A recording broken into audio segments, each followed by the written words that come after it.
Toksai gana sunkus klausimas iš tikrųjų. Vaikystėje galbūt kažkokia specializacija tiksliai nežinau, ko norėjau būti, bet vis laik patiko mašinos, nes galbūt tėtis vis laik ardydavo, taisydavo savo mašiną, tai vis laik lyzdavau, prie jo būdavau šalia.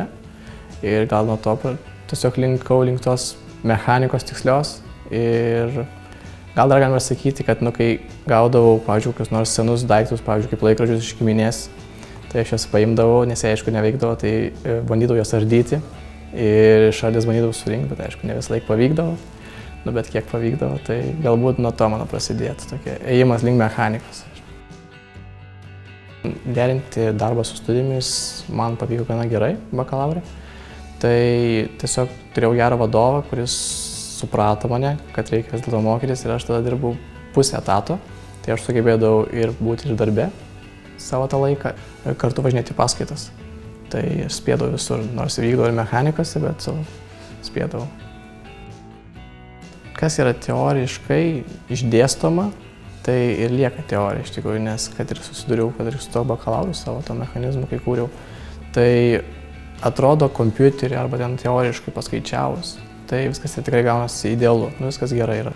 O kai jau surinkinėjai, tai vis tiek atsiranda tam tikros paklaidos ir tiesiog nesusijungia kažkas, arba tiesiog kažkas nesuveikia ir turi kažką perdarinėti, tai yra tobulinimas ir reikia išgeneruoti viską pilnai.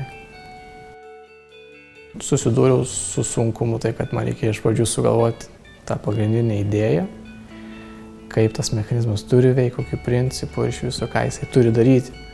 Tai kaip pradedi braižyti vieną šabloną, pasiėmi subraižai, paskui pasiėmi kitą ir taip daeini iki kokių 10 šablonų. Tai pasižiūri, kad 3 ar 4 labai yra panašus ir bandai juos apjungti, tai ir gaunasi viena gera idėja.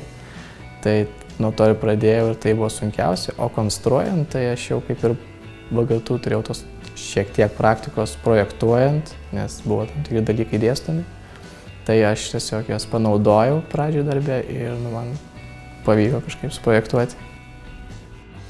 Patarimas būtų mano, kad jau galbūt 3-4 kurse tikrai pradėti jau ieškoti darbo, o geriausia, kai VGTU tiesiog priverčia tai surasti praktikos antram jau kurse, tai nežiūrėti atsainiai, kaip dauguma studentų iš tikrųjų žiūri atsainiai į praktiką.